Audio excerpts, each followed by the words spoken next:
Krishnamurti speaks on Why Are We Alive? Questioner asked. We live but we do not know why. To so many of us, life seems to have no meaning.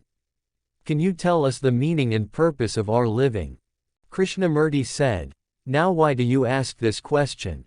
Why are you asking me to tell you the meaning of life, the purpose of life? What do we mean by life? Does life have a meaning, a purpose? Is not living in itself its own purpose, its own meaning? Why do we want more? Because we are so dissatisfied with our life. Our life is so empty, so tawdry, so monotonous, doing the same thing over and over again. We want something more, something beyond that which we are doing. Since our everyday life is so empty, so dull, so meaningless, so boring, so intolerably stupid, we say life must have a fuller meaning, and that is why you ask this question.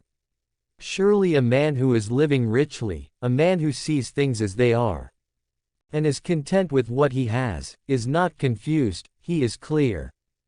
Therefore he does not ask what is the purpose of life. For him, the very living is the beginning and the end. Our difficulty is that, since our life is empty, we want to find a purpose to life and strive for it.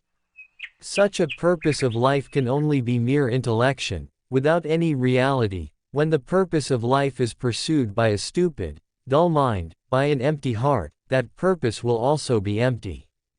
Therefore our purpose is how to make our life rich, not with money and all the rest of it, but inwardly rich, which is not something cryptic. When you say that the purpose of life is to be happy, the purpose of life is to find God, surely that desire to find God is an escape from life, and your God is merely a thing that is known. You can only make your way towards an object which you know. If you build a staircase to the thing that you call God, surely that is not God. Reality can be understood only in living, not in escape. When you seek a purpose of life, you are really escaping and not understanding what life is. Life is relationship. Life is action in relationship. When I do not understand relationship, or when relationship is confused, then I seek a fuller meaning.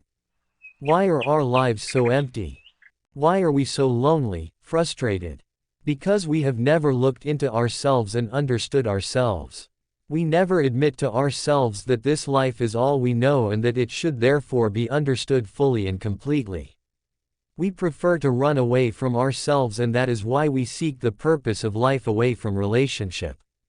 If we begin to understand action, which is our relationship with people, with property, with beliefs and ideas, then we will find that relationship itself brings its own reward. You do not have to seek. It is like seeking love. Can you find love by seeking it? Love cannot be cultivated. You will find love only in relationship, not outside relationship, and it is because we have no love that we want a purpose of life. When there is love, which is its own eternity, then there is no search for God, because love is God. It is because our minds are full of technicalities and superstitious mutterings that our lives are so empty, and that is why we seek a purpose beyond ourselves. To find life's purpose we must go through the door of ourselves. Consciously or unconsciously we avoid facing things as they are in themselves, and so we want God to open for us a door which is beyond. This question about the purpose of life is put only by those who do not love. Love can be found only in action, which is relationship.